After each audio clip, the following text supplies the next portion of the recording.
Hi hello नमस्कार मित्रमैत्रिणींनो, राणीज रेसिपीमध्ये पुन्हा एकदा स्वागत. चला तर आज काळे वाटाण्याची छानपैकी रस्सा भाजी करूया.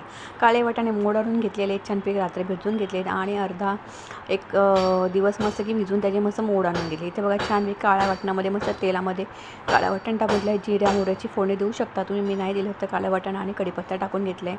इथे काळे वाटाणे टाकून घेतलेले आहेत आणि त्याच्यामध्ये बटाटा टाकून घेतलेला आहे.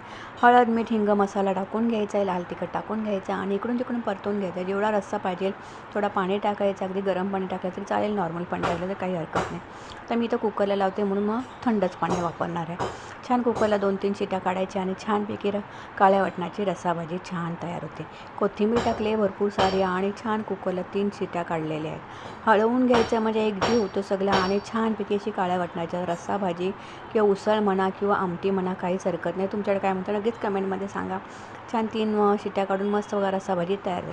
भाकरीबरोबर भातावर मला लागते, मस्त चपातीबरोबर छान लागते. टिफिनलाही देऊ शकता मुलांच्या मित्रांच्या. फक्त थोडीशी जाडसर करायची म्हणजे सांगणार नाही टिफिनवर. कशी वाटली नक्कीच कमेंटमध्ये सांगा. पुन्हा भेटू, तोपर्यंत बाय बाय.